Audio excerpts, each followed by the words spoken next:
Can you expand on the idea of the misdiagnosis of burnout and how it specifically affects civil and structural engineering professionals?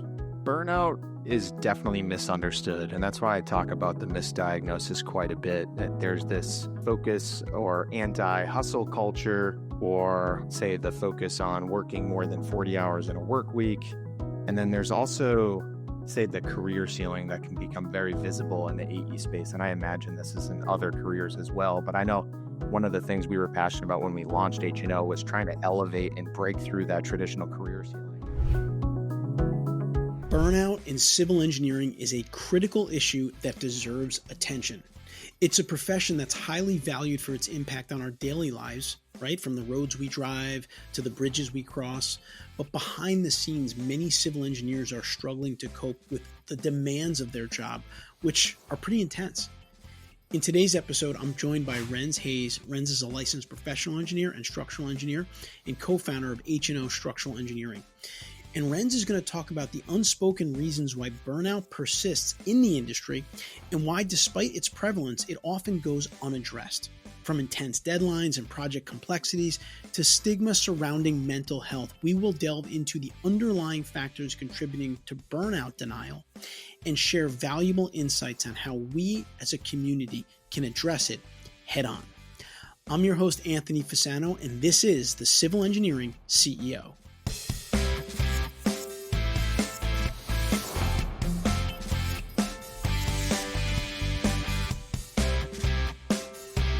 All right, now I want to welcome our guest onto the show for today. Rens Hayes is a licensed professional engineer. He's also a licensed structural engineer, and he is the co-founder of H+O Structural Engineering, and he's been on our shows before. Rens, welcome to the Civil Engineering CEO. Anthony, thanks so much for having me. Excited for the conversation. Yeah, no, excited to have you here. And, we got some interesting things we're going to chat about today. But Rens, maybe you can start off by telling us a little bit about yourself, your company. Tell us where you're located, size of company. Give us a little bit of the background. Sure. I suppose I'll start off with a little bit about me personally. You mentioned I'm a structural engineer by trade. I started working for my family business as a young kid in structural steel and Miss Iron. So a background in construction, and that's what led to me becoming an engineer. I was like, I'm good at math. I'll go figure out how to design these things and we can build them too. Love golf, wife, 2 kids, live outside of Greater Boston. H+O, our headquarters is right in downtown Boston, the financial district, and we have a second office here in Denver. Our mission's a better experience for our team and for our clients, and I'm sure we'll talk about some of that today. And our vision for the company is really building a national firm. And so we're in year 9 here, and we're about 25 people right now, and really excited about the direction of the company. That's awesome. No, congrats on that. I know how challenging it is to grow an organization, start it and grow it. And you've done a great job with it. And, you're very active.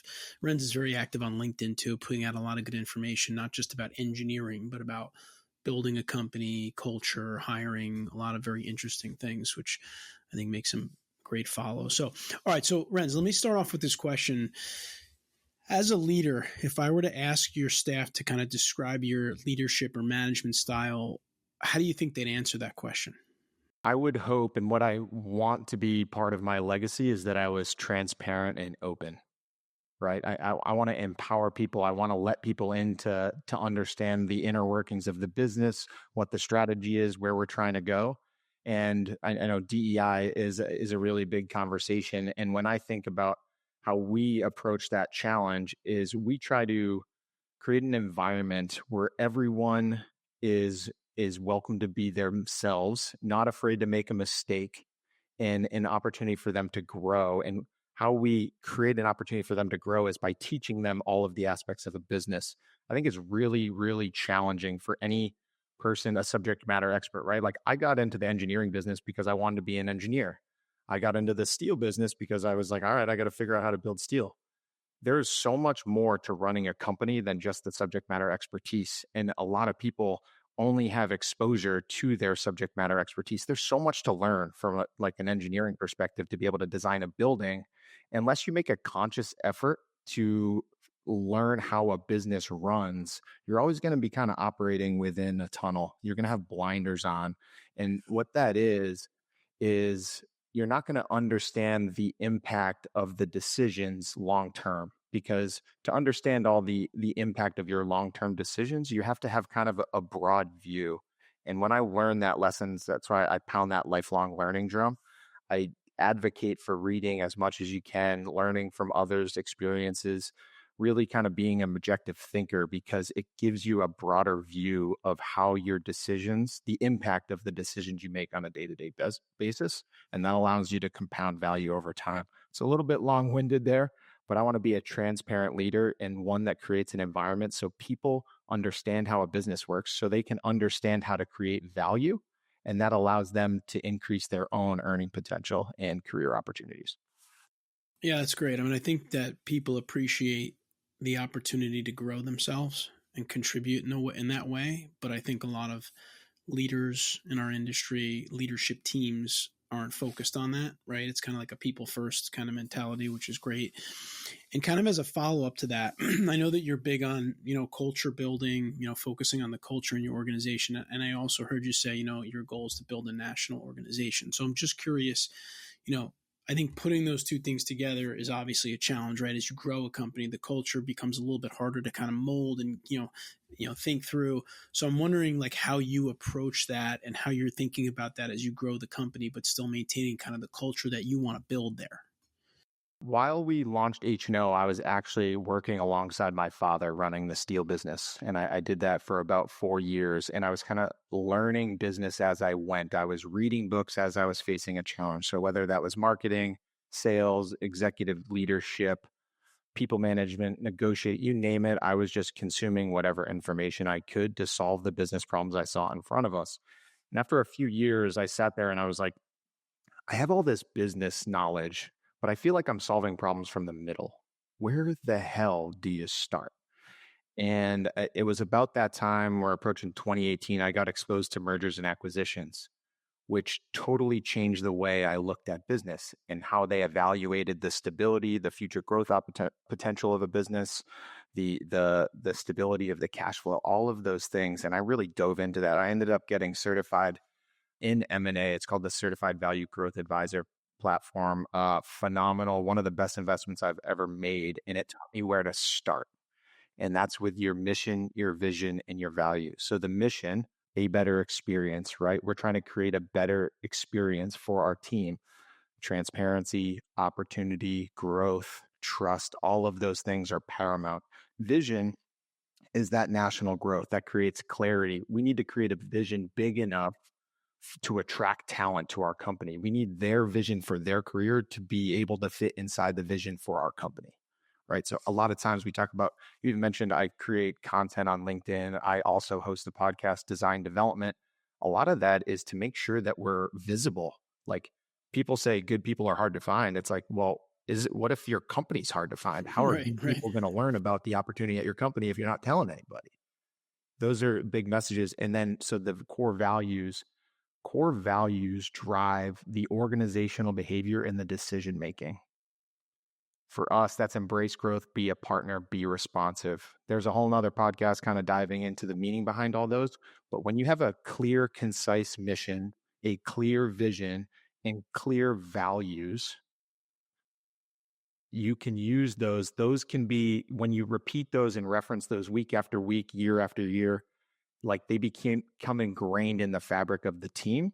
And that is scalable, because when you grow from 20 to 50, 50 to 100, 100 to 500, like those things are ingrained into the subconscious. It makes culture more scalable because it's easier for the next group of people to communicate and use that and how they communicate with the next group of people joining the company.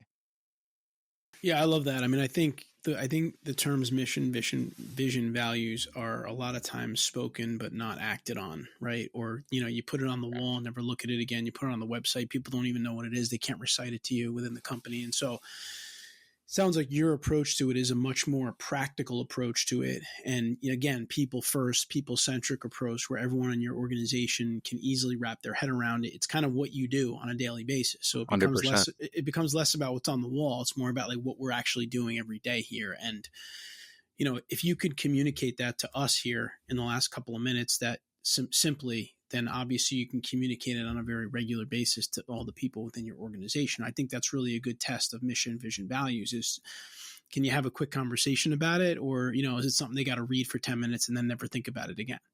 Yeah, and it comes down to leadership. If leadership doesn't refer to that when they're guiding a team or making a decision, it's like, hey, should we take this job with this client? It's like, does this job and this client help us? Is this leading us closer to becoming a national company?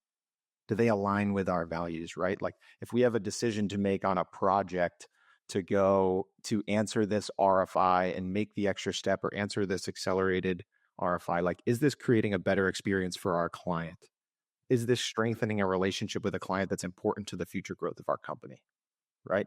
Is this us falling victim to, say, a contractor maybe is behind the eight ball and they continue to be behind the eight ball because they lack the processes to manage construction efficiently? And are they constantly being a burden by saying accelerated submittal, accelerated submittal, accelerated submittal? Like, we have to have a different conversation, right? Because that's not heading down the path that's aligned with our mission, our vision, and our values. And when we can use those things to communicate, it helps us reflect better on whether what we're doing is helping us go in the right direction, and then we can pivot from there if we need to. Yeah, that's great. I love that. And being that, you really want to create this best possible experience for your team members, I think one of the things that we're going to get into a little bit today is burnout. I know it's rampant in our industry just because we work with a lot of organizations in the industry and I talk to their project managers kind of on a daily basis. But can you expand on the idea of the misdiagnosis of burnout and how it specifically affects civil and structural engineering professionals? Burnout is definitely misunderstood. And that's why I talk about the misdiagnosis quite a bit. That there's this focus or anti-hustle culture, or say the focus on working more than 40 hours in a work week.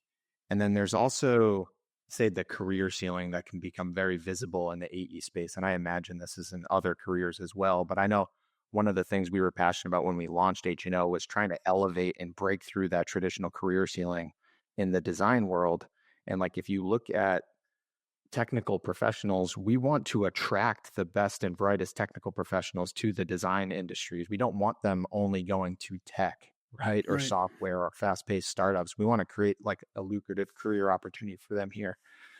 So when I talk about burnout, it's not how much you work. It has nothing to do with time or effort put in during your workday. It really has to do with, are you engage and empower? Are you driven to achieve the goal that's in front of you? Do you even know what goal you're trying to hit? I think something that's, for a tangible example, if you don't know where the company is trying to go, you're only going project to project to project. And your goal is to finish the project. And then guess what? Hey, great job. You finished the project. Here's another one. And over 10, 12 years, the only thing that happens is your project's size and complexity and stress go up. Right. And so we commonly lose talent in the industry because they're seeing their time, their complexity, and their stress go up, but they're not seeing their career earning potential and career opportunities go up in parallel with that. And that creates burnout because they feel like they're not getting rewarded for the effort that they're putting in. Yeah, and I love that. They're not getting rewarded for the effort that they're putting in. So what happens if you feel stuck? You don't know what to do next to improve your potential. That is suffocating. If you don't know what to change to improve your outcomes, that is extremely suffocating. That to me is burnout. If I have a good enough goal, if you tell me that I can make $10 million by next week, I'm not sleeping. Right. It has nothing to do with time, right? Is the reward. If you tell me I can make 10 grand next week, I'm probably going to go to bed, right? Like the magnitude for the effort is like, is the goal, is the reward for achieving that goal lucrative and appealing enough to you for you to be excited to put in that work, versus am I putting in the work and expecting more out of it, or what I'm getting out of this effort doesn't fulfill me anymore? That is suffocating. Yeah, no, I would agree with that. I mean, listen, I spent a lot of hours the last 12 or so years building EMI, but I never felt like I was burnt out, right? To your point of, being not being necessarily related to the number of hours you work. And the one analogy that I like to use a lot is we work with companies to help them build like career paths for their team members so they can kind of see where they're headed in their career.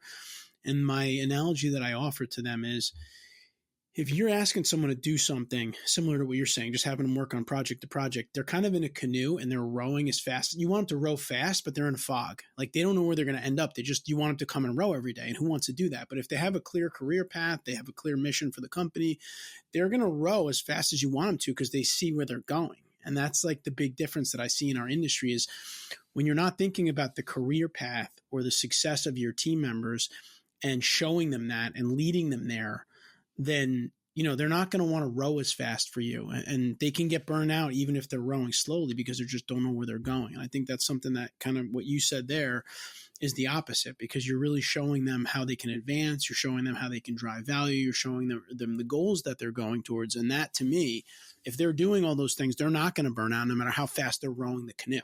Yeah, you got it, Anthony. And in the design world, talk about the project manager. We talked about how most professionals are just taught to do their subject matter expertise just to design the building. It's like the project manager that grows to an associate or a principal, your skill set in day to day totally changes. Just because you're a fantastic engineer and a fantastic project manager does not mean you're going to be a fantastic principal. Right. Skill set, responsibilities, totally different. And I think in the industry, we need to do a better job of communicating what that change is. We just expect someone to like pick that up on the fly. It's like, hey, you're a really good engineer. You should be able to figure out principle. But it's like, you got a degree in engineering. You've spent years perfecting your craft. And now you're gonna change your day-to-day responsibilities and expect to operate at that same level. Like that's impossible. Right. When you put it in that context, it's really hard. And that to me leads to burnout, because that high performing subject matter expert thinks they should be promoted to this leadership position, but this leadership position has a totally different demand, totally different need. And I think if we can communicate that, it tells that person, hey, you want to go, here's what you need to be working on to become a competent principal. Now they have clarity.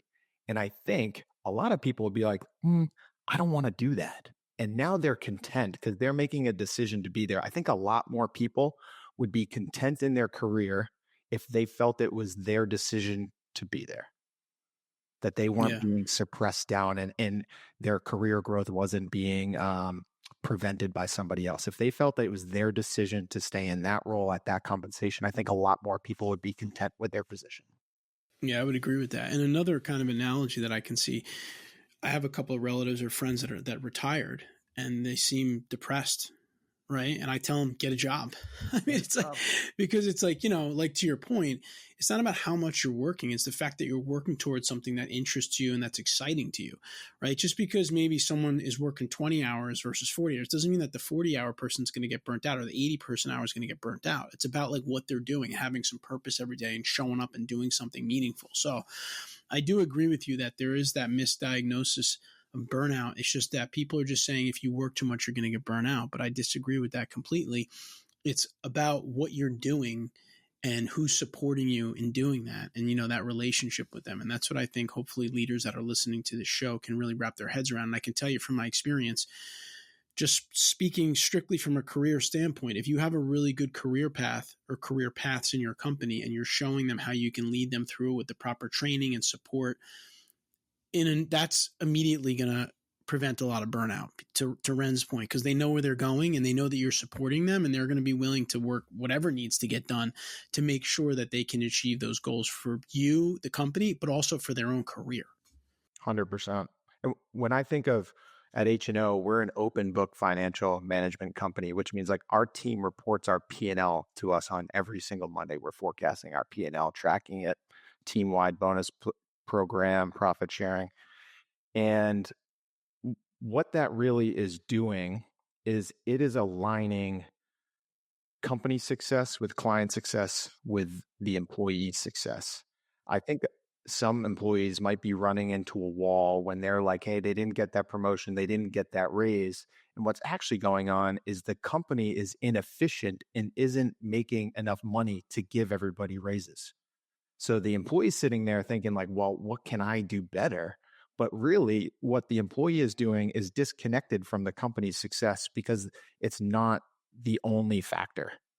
It's not the only variable in company success. And for us, that's why we open up the entire business to our employees is we have this group of highly competent, intelligent people. If we have a problem in the business, why wouldn't we want our best and brightest all thinking about how to solve the problem collectively? Yeah, that makes And a lot of sense. to that business owner that you're talking about, that same thing, like maybe your team's experiencing burnout and they want more, that's likely a symptom of some other organizational flaw. And if we're not consuming and thinking objectively about our own business and learning about other ways to improve our business, the chances are is we have a blind spot to the actual organizational flaw. And the only way to find that is to look for it. Agreed. And I guess the takeaway there, hopefully for the listener, is don't just equate burnout with the number of hours people work. It's more about what they're working on, how engaged they are with it, and how you're supporting them in their career development. Those are going to be the bigger factors that relate to burnout. So hopefully you can consider that. So, Rens, you've done a good job. Of course, you and your team there scaling your company, and you have goals to scale it further, as we've heard about already.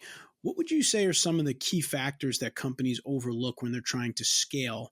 And how do you at H+O kind of address these things and really consider them in your approach to scaling? There's levels to this game, right? So it really matters to where the point in your organizational growth is. The thing that a 10 or 20 person company needs to do is different from a 100 person, is different from a 1,000 person company. If I were to share for that small business that's looking to professionalize and grow, I think a really important point is to get clear on your go-to-market strategy. Who do you provide the most value to? How do you want to be positioned in the market? For H&O, we're high price, high value. We're going to have a high level of service. We're going to do more than the industry average in terms of like how we're creating value. We actually now measure structure costs. So we do our own takeoff and estimate every single building that we design, and we compare it, we collect all that data, and we index the efficiency of every single building we design, right? Oh, that's We're cool. trying to create measurable value for our clients so they understand the value that they're getting above and beyond just like the high level of service that they get. So understand your go-to-market strategy, understand where you're going to position yourself in the market. And now you can build training, you can build design processes, and you can build quality management processes over the top. Quality management is not a principal looking over a more junior engineer's work. That is not quality management. To have quality control, you have to first have quality assurance. Quality assurance is having a defined, written down, documented process that people go to, and quality standards in which that they should meet. And quality control is making sure somebody went through a process and designed to the standards. If you don't have the first two parts, you don't have quality control. And I think that is far more common in business and in AE in the design world than people are willing to admit. If For you can sure. get those things right, those also become like a blueprint for career growth. Because now, if somebody does something wrong, they get to share that lesson with a team, and now you get to improve your process in your business. What a gift. So you didn't just pay that price once. You paid a price, you learned a lesson, and now you improved your business so that everybody else around you can grow. Like phenomenal result. And if I were to give advice on where to start on your design process, if you don't have it or you want to expand it, is just write down the next time you come into a new project or a new task, document the series of decisions that you have to make and what the potential options are. Start there, and it's going to be an ever-growing process. The second part, and this is really the stage of growth that we're at H+O, is it's one thing you get product market fit, right? So you know who your clients are, you know how you provide value, and you have a good core base, and you're growing that organically through relationships, through business development. It's really refining your revenue engine. Do you have control of your revenue? Like I think the difference between a small business and really growing in AE, I'll step back there for a second. Architecture and engineering, I think companies that do good work that survive for 30 or 40 years can grow to be 100 people plus without these systems in place, because it is a relationship business. So if you're Right. around for 30, 40 years, you eventually build all the relationships in your local geographic region. If you want to scale faster than that, you need to have a dial on your revenue. So what is your value proposition? What is your customer acquisition cost? How long does it take you to acquire a new customer? And if you can make that almost formulaic, you have a strategy with your marketing and sales, you now know how to grow your revenue and how Right. long it's going to take you, So at which any is like, time you could turn up the you heat. can turn up the heat. In a Right. down economy, you can still grow. It just costs you more, right? But you know the cost because you've got to calculate it. You know the cost, you can figure it out, and it's never going to be perfect. And that's the $1 million, more than $1 million, but that's the puzzle we're working on solving right now at H+O, and that's going to run in tandem with a strategic hiring process. Your balance of growth from really small to mid to large has a lot to do with how, like, your balance and your ability to drive team growth and revenue growth. Yeah, I love that. And first of all, I love that you mentioned the QA QC thing because we have a big slide in all of our PM training programs that says QA is not equal to QC because a lot of companies just They use them just think it's one thing. interchangeably. Yeah, and it's not right. You got to plan for your quality and then make sure that it happens. But going back to what you just said there, I think the one thing that's really important is understanding kind of that product market fit for your organization because I feel like a lot of small businesses just run around doing a lot of different things because they're kind of like, hey, we need to survive. Let's do whatever our clients need us to do. And I know, I think we've all done that at one point in our entrepreneurial, careers because that's kind of you start off and you're like, I just have to hold things together and do whatever I need to do to keep going. But we've gone through the same thing at EMI where we really put more of a focus on our custom training programs, pretty similar to what you're doing in H&O, where our stuff is going to probably cost more than just sending someone to a boot camp type of style training, but it's going to be very custom to your organization and should drive more value.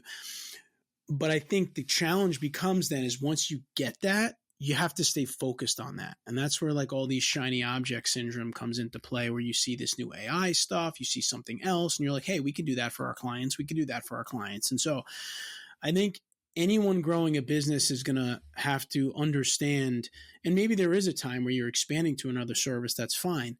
But if you have a really good product market fit, I think the best thing to do is to streamline the delivery of that process, make it as profitable as possible. And then, as Ren's saying, turn up the heat on it and get as many people buying it from you as possible. That's one great way to scale.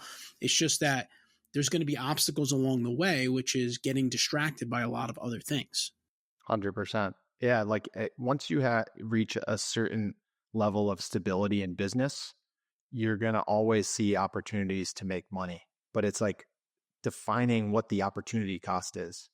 Like if I Exactly. can do something to make $10 today, but if I serve these other clients over here, I can make $100 a day.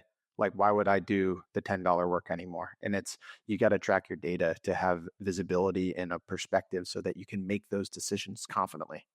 Without data, it's very easy to let our emotions influence our decision, and the fear of being without work really suppress your growth opportunity because you inevitably will take on a lot of unprofitable revenue. Absolutely. And I come back to it every time. It's the 80-20 rule, right? It's always in play. It's, 80% of your revenue is probably coming from that service that is that product market fit service. And if you get tangled up in that other 20% too much and you put resources on it and you take them away from that other thing, you're setting yourself up for failure. And that's not what you want to do. And so that's kind of an easy way to think about it, in my opinion. I'll say something I see in the AE industry is one, I see a fairly, from my perspective, low revenue per FTE average. So you're talking 170, 190, maybe even less than that, $190,000 per FTE. And you'll see those same companies complain or say that it's hard to hire good people or they can't find talent. It's like if they were to do an 80-20 assessment and then look at their operational inefficiencies, Right. I imagine they probably have 50 to 100% revenue growth with their current team if they looked elsewhere. Yeah, it's true. It's true. And kind of staying on this same path here, we're kind of in this age of leverage, really, and judgment is a lot more valuable than time these days. And how does this concept apply to civil engineering, and how can engineers and leaders in the field kind of cultivate sound judgment over simply just focusing on technical expertise? Yeah, to me, judgment is everything. There's some other quotes out there. I know Charlie Munger says something. It's I have never met somebody that is wise who isn't well read or reads a ton of books. And what they mean by wise is over a broad subject matter expertise, over a broad area. And that's alludes to some of our conversation earlier today, Anthony, is the subject matter expert, the architect, the engineer, highly, highly intelligent and tends to be confident in what they know. But if they're only focused on that one core aspect, they can lose visibility to the impact of their decisions to the people around them. And if we think about real estate development, how many stakeholders are involved in real estate development? Yeah, Dozens, right, right. dozens of people. So it's, to me, in an age of leverage, judgment's far more valuable than time. Like, we got to stop selling time and we got to sell a result. We have technology to help accelerate and improve our efficiency per person, right? We can create more value with less effort. And then we got to understand, what is our service worth in the marketplace? What kind of results is it driving for our clients? And how do we communicate that? If we can't communicate our value, it's pretty unreasonable to think that our client's going to understand our value if we can't articulate it clearly. So that, to me, is coming back to step one. You got to have that judgment. And the last piece I'll talk about here with judgment, which again summarizes our conversation today fairly well, is understanding like all the core functions of a business and how those all have to stay in balance to continue to grow. Because without that understanding, you don't understand the impact of the decisions you make day to day. And it can hurt your value over time. That's great. No, I love that. That's really one way to be very thoughtful as a leader, which is critical in the world we live in today. So, Rens, the last question that I'm going to ask you about, we talked about burnout today. We've talked about industry challenges that are going to continue to come up.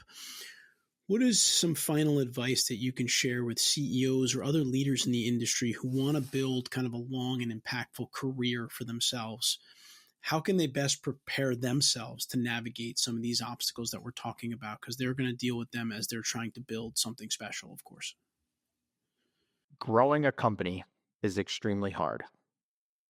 Managing employee turnover is equally as hard.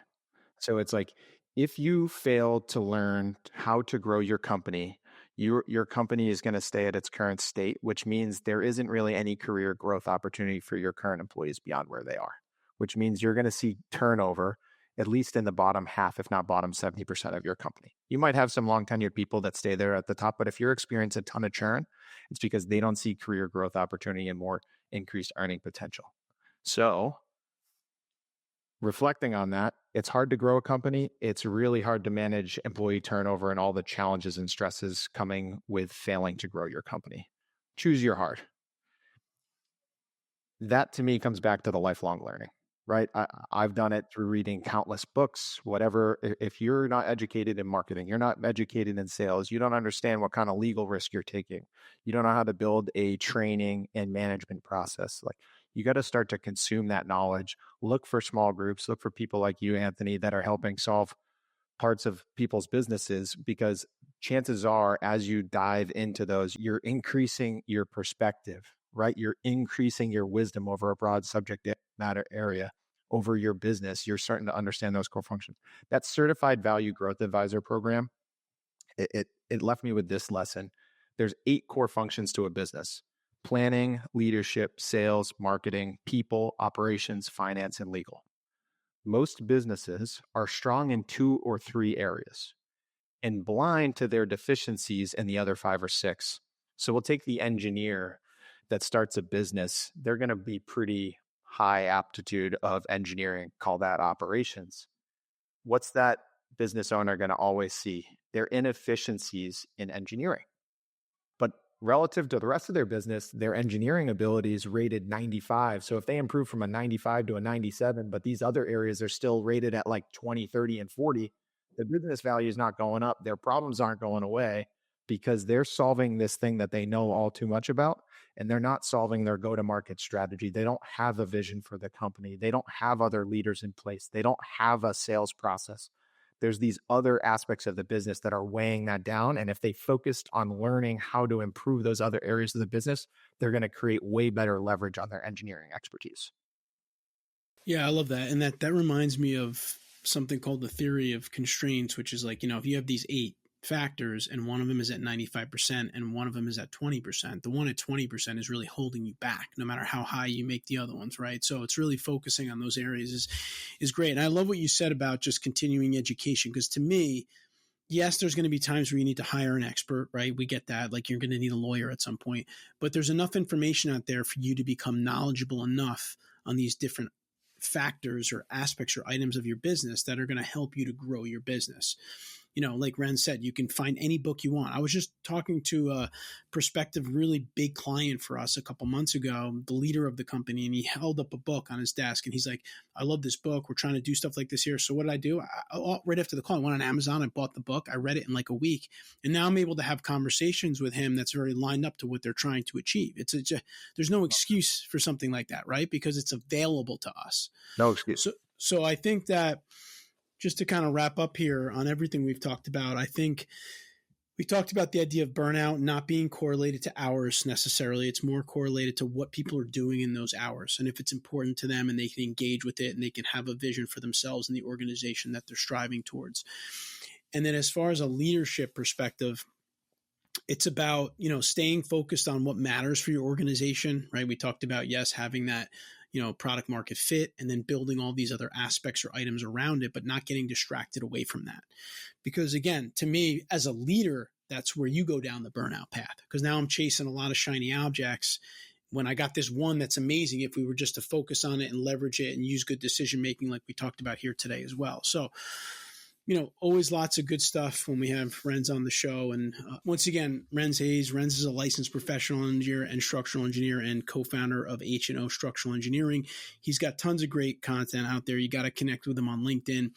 And Rens, we appreciate you coming on and just kind of sharing a lot of, I think, interesting and thought-provoking topics that leaders need to be focused on as they grow their organizations. Because if they don't, they're not going to get found, like you said, right? They're going to be doing a lot of, no matter what they're doing, they're not going to have people there that are ready to do it with them. So thank you for coming on the show and sharing some of your wisdom with us. Anthony, it's been a great time. We should do this more often. Absolutely. Thanks, Rens. I hope you enjoyed my conversation with Rens. He's an awesome guy, and he's done an amazing job building that company with his team. And I hope you found some of his thoughts on burnout and growth and leadership development helpful to you in your career and growing your organization.